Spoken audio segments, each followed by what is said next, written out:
صباح الفل عليكم، ازيكم عاملين ايه؟ السلام عليكم ورحمة الله وبركاته. اللهم صل وسلم وبارك على سيدنا محمد. معاكم داليا من قناة داليا الرفاعي. لو اول مرة تشوفيني يا ريت تعملي لايك للفيديو واشتراك في القناة. النهاردة بادية معاكم روتين جديد. روتين هيعجبكم جدا جدا جدا.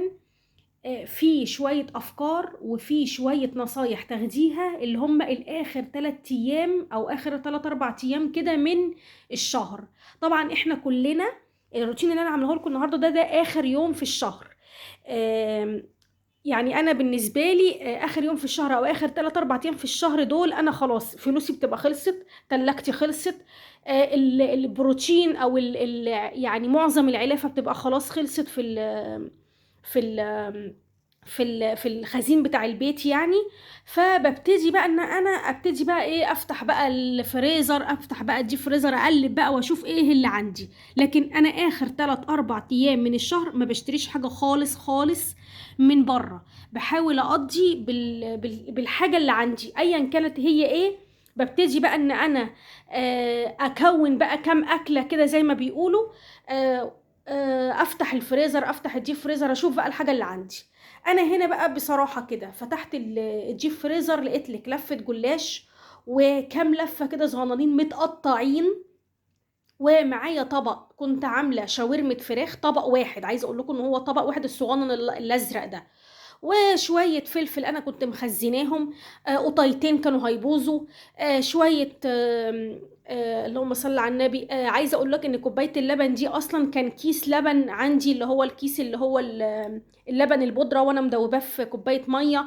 فهبتدي بقى إن أنا أعمل أكلة اللي هو من مفيش.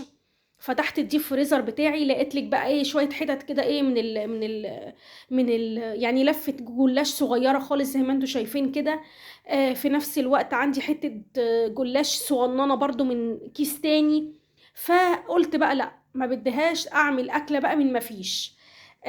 طبعا انتوا عارفين انا جايبه لكم النهارده وصفة حلوة قوي قوي قوي. مش لازم الوصفة دي مش لازم يبقى قطع الجلاش فيها يعني متساوية، او الورقة بورقتها زي ما بيقولوا. طبعا احنا عارفين الجلاش لما بيقعد فترة كبيرة قوي في الفريزر تلاقيه بقى ايه، نشف ورق معانا، اللي هو بقى ايه زي ما بيقولوا كده قطع.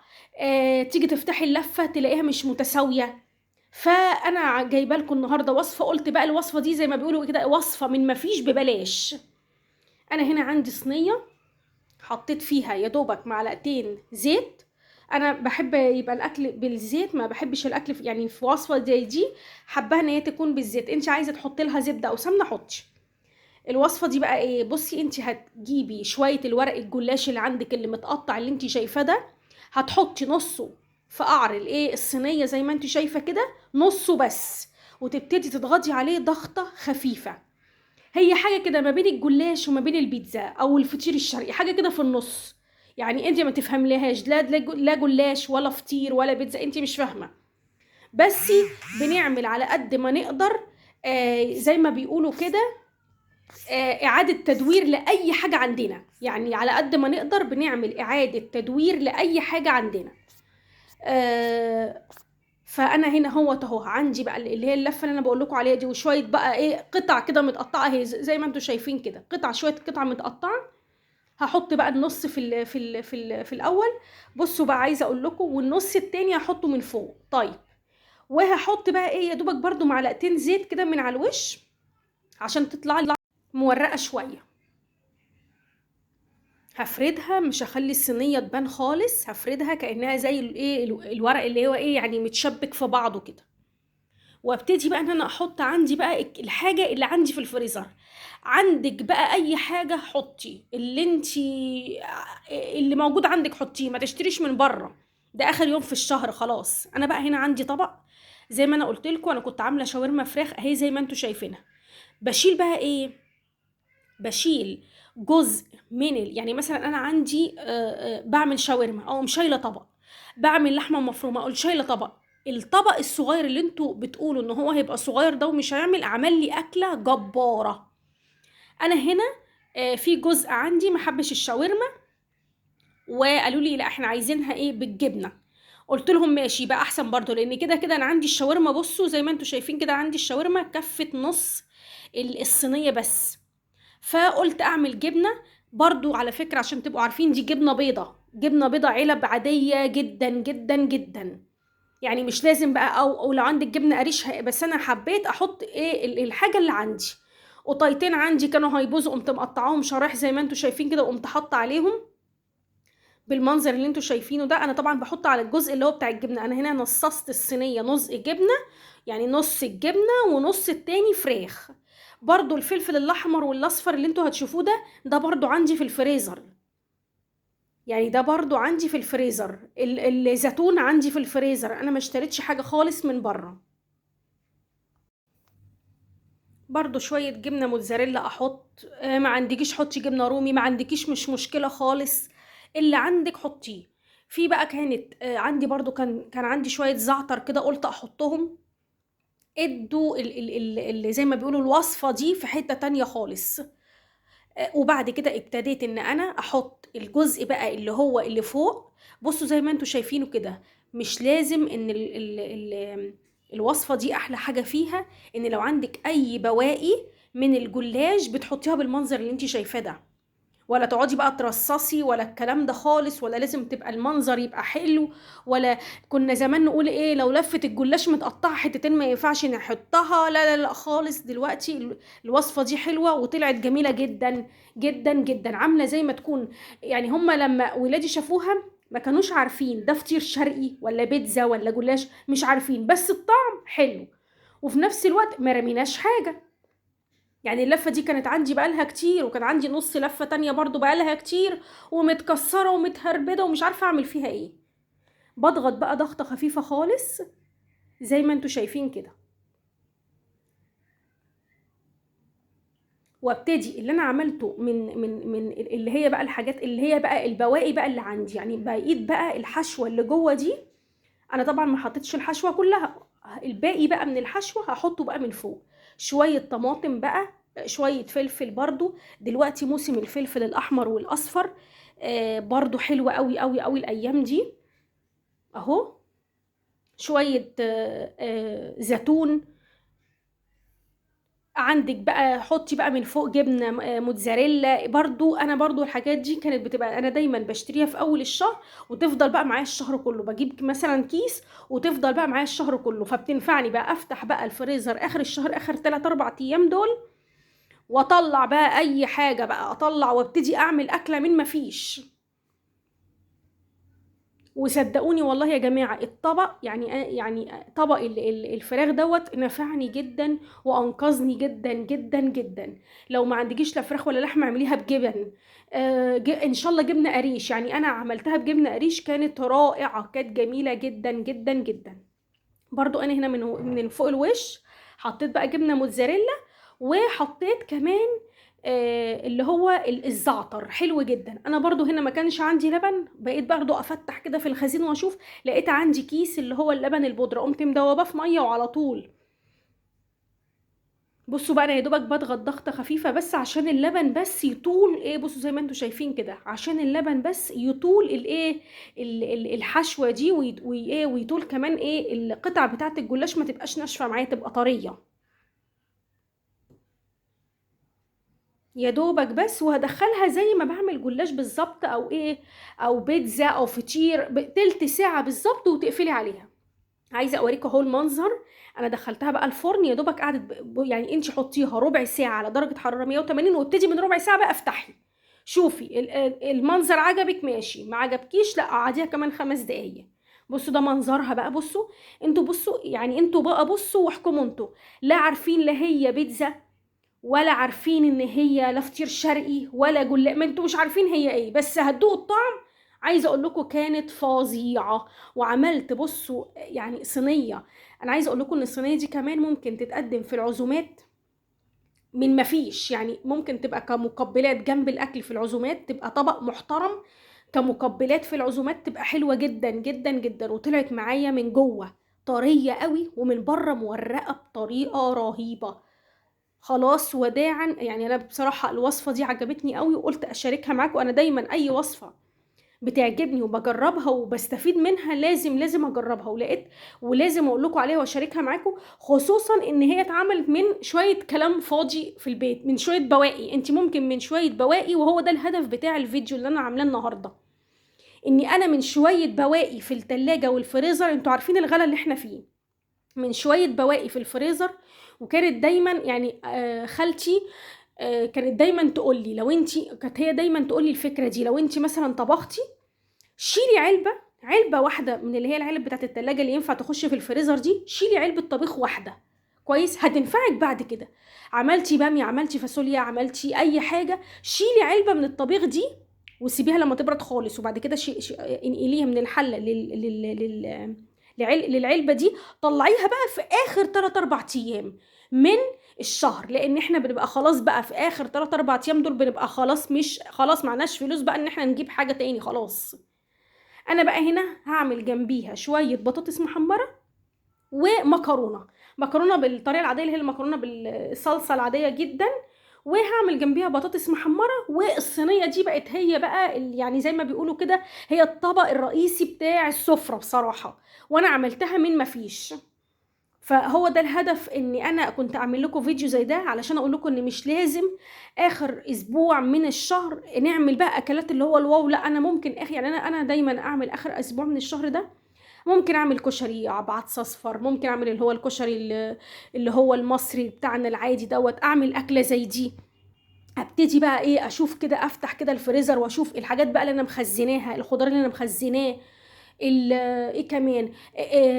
بعمل دايما بنصيحة خالتي اللي هي كانت بتقول لي دايما شيلي طبق خضار يعني يكون مطبوخ. يعني مثلا انت طبختي النهارده بامية، بتشيلي علبة صغيرة كويس. يعني ايه، بتشيليها بعد ما بتبرد خالص، يعني بتستوي بتبرد خالص، بتشيليها في التلاجة، طلعيها بقى. عايزه اقولك انت عملتي طبيخ من مفيش، يعني انت خلاص انت عملتي طبيخ وساعات كمان انا بعمل، يعني انا بطلع علبتين مثلا في اخر الشهر مثلا، وبعمل جنبيهم شويه رز وخلاص، قضي الامر، خلاص انت كده عملتي اكل من مفيش. فهو ده كان الهدف، ان انا اعمل لكم فيديو النهارده، اني اديكم شويه افكار وشويه نصايح انا يعني عملتها وجربتها، ان احنا نواجه ازاي في الغلا اللي احنا فيه ده، ازاي نواجه. مش لازم يبقى كل يوم لحمه وفراخ، ومش لازم، ممكن قوي تعملي لحمه وفراخ. يعني انا مثلا لو انت جايبه نص كيلو لحمه مفرومه وانت بتعصجيها على النار، شيلي علبه صغيره. عايزه اقولك ان العلبه الصغيره دي بتبقى بالنسبه لي انا كنز في اخر اسبوع ده. اخر اسبوع ده ممكن اعمل مثلا طبق مثلا سيرفيس كبير، مثلا بيض باللحمه المفرومه اهو ده كده، يعني مع شويه بطاطس محمره مع شويه بتنجان، خلاص كده الموضوع قضي، اليوم قضي. فانا عايزه اقول لكم ان انت ممكن تكوني بتستهوني بمعلقتين 3 لحمه مفرومه، بمعلقتين 3 طبيخ، بمعلقتين 3 شاورما فراخ زي ما انت شوف، لحمه او فراخ، انت بتستهوني بيهم، لكن هم بيبقوا في اخر اسبوع كنز بالنسبه لك، زي ما انتوا شايفين كده. خلاص كده ده كان ايه السفره بتاعتنا زي ما انتوا شفتوها كده، كانت سفره. بصوا انا عملت السفره دي من ما فيش والله، شويه مكرونه على شويه بصل محمره على الصينيه دي، وكانت احلى اكله بجد. هنا بقى انا خلاص، كنا خلاص كده بعد الاكل، ابتديت بقى ايه اغسل المواعين يعني شويه وكده، وقلت بقى ايه اخلص المواعين ديت واسيب المطبخ رايق بقى، لان خلاص المفروض ان النهارده اخر يوم في الشهر، هبتدي بقى ان ايه، بس يعني زي ما بيقولوا كده بجهز المطبخ وبجهز التلاجة عندي والفريزر، اني استقبل شهر جديد. طبعا انا اخر كام يوم كده من الشهر ببتدي ان انا اروق مطبخي، اروق التلاجة بتاعتي، علشان الحاجه اللي ناقصه اقوم كاتباها في ورقه. مثلا بشوف الفريزر ايه الحاجه اللي ناقصه فيه. لما بنزل السوق اشوف مثلا لو في نوع خضار مثلا المفروض ان ده الموسم بتاعه وده موسم تخزينه، ببتدي ان انا اجيب 2 كيلو في 2 كيلو.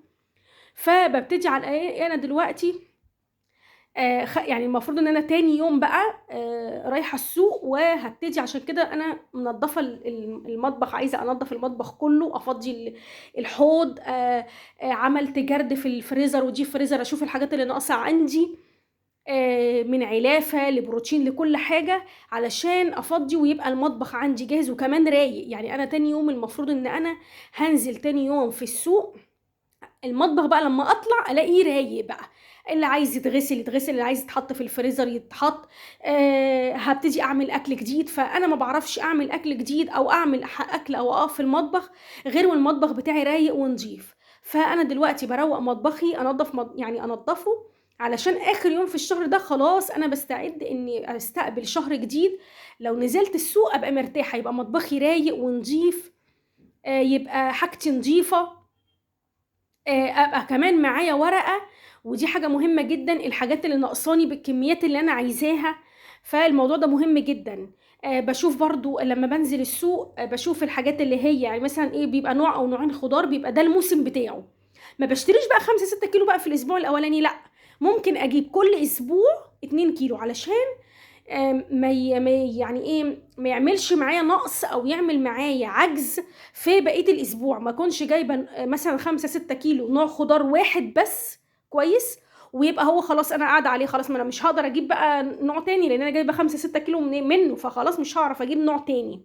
لكن لما تجيبي 2 كيلو من كل نوع، كيلو هتطبخيه والكيلو التاني انت بتخزنيه، يبقى الموضوع ده مش هيعمل معاكي لا عجز ولا نقص. انا هنا بقى بغسل الصينيه اللي انا كنت عامله فيها الجلاش، او زي ما بتقولوا بقى جلاش، فطير، بيتزا. ده كانت بقى صينيه البايركس اللي انا كنت بغسل فيها. بصراحه احلى حاجه جبتها لما عملت برضو، كنت عايزه يعني ايه زي ما بيقولوا كده ايه، فجاه كده بفتح مطبخي لقيت المطبخ كله عايز يعني يتنسف ويتجمع من اول مطبخ جديد. حلل عايزه تتغير، زي ما بيقولوا عايزه تتجدد، صواني، معالق، شوك، كل حاجه في المطبخ كانت بجد عايزه يعني تتجدد. من اول الحاجات اللي وانا بجدد المطبخ عملتها، مش المطبخ نفسه، لا، الحاجات اللي بستخدمها في المطبخ كانت هي البايركس. فانا كان اهم حاجه عندي، لان انا الطقم بتاع جهازي كله اتكسر، ومن ساعتها بقى ما جبتش تاني، خلاص اتعقدت منه خلاص. لما جيت اعمل موضوع ان انا يعني اجدد المطبخ ده، او اجدد الحاجات اللي انا بستخدمها، كانت من اول يعني اولوياتي اني اجيبها هو طقم البايركس. يعني اولا صحي، والموضوع ده بقيت اهتم بيه جدا الايام الاخيره، صحي جدا جدا جدا. تحطيه بقى على السفره كده، يعني في العزومات بيبقى شكله حلو. بصراحة عجبني جدا جدا. فدي كانت من أول الحاجات اللي أنا وأنا بعمل الجرد أو بعمل الحاجات اللي أنا كانت ناقصاني في المطبخ، أول حاجة جبتها هي صواني للبايركس. وبقيت بقى يعني عايزة أقول لكم بحافظ عليها جدا زي ما انتوا شايفين كده. وبصوا ما بيلزقش ولا حاجة خالص، وأهم حاجة في الموضوع كله إن هو صحي.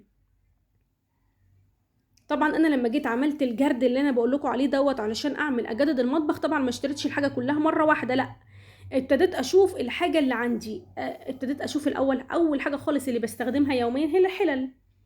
فابتديت اشوف انا في كام مثلا طقم عايزاه، فابتديت بقى ان انا ايه، اكتب بقى في ورقه، وابتدي بقى اشوف، لاني ما نزلتش كله مره واحده جبته، لا، يمكن قعدت مثلا 3 4 5 سنين عقبال ما جددت حاجات كتير في المطبخ، ولسه كمان بجدد فيه، لان في حاجات كتير جدا ناقصه. فبقيت مثلا يعملوا عرض، او جايبه مثلا حله في حله، جايبه مثلا طقم معالي، يعني جايبه حاجه واحده بس. ممكن اعمل جمعيه واقوم عامله حاجه زي كده، جايبه يعني نوع واحد بس، علشان ما يبقاش ضغط عليا. انا هنا ببتدي ان انا ايه، حتى كمان طبق المكرونه على فكره هنا خلصت، بس ما كانش فيها غير طبق واحد بس، قلت بقى مش معقوله ان انا هشيله بالحله، فشيلته في طبق برضو. يعني ايه، ناكله بقى مع حاجه تانية، يعني برضو انا ما برمي، حاولش ان انا برمي يعني. ممكن بقى هيبقى تاني يوم، عشان انا هنزل السوق بقى اجيب حاجتي وكده، ممكن مثلا اعمل كبده مشويه، كفته، اعمل حاجه تكون خفيفه برضو شويه مع بطاطس محمره، بحيث ان انا، لان انا هبقى تاني يوم يعتبر معظم وقتي هيبقى، ومعظم الوقت بتاعي كله هيبقى تحت في السوق، ولما اطلع كمان هبقى محتاجه ان انا ارتب حاجتي، وارتب الخزين بتاعي، وارتب الحاجه البروتين بتاعي اللي انا جايباه، فمش هيبقى عندي وقت ان انا اطبخ. فممكن طبق المكرونه ده يسعفني تاني يوم مع طبق بطاطس محمره، وممكن اعمل كبده مشويه جنبيه وخلاص. هنا خلاص انا ببتدي ان انا ايه، طبعا انا علشان انا على طول ايديا في البوتاجاز، فالحمد لله يا دوبك ما صبنتوش بقى المره دي، عملته بحته مبلوله بس.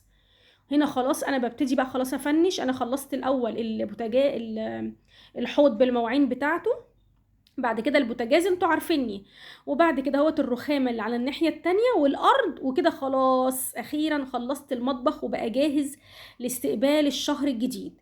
يا رب تكون النصايح بتاعتي عجبتكم، وتكون وتعرفوا تجربوها، يعني جربوا الفكرة دي هتعجبكم جدا، اللي هي فكرة الفطير أو الجلاش، جربوها هتعجبكم جدا.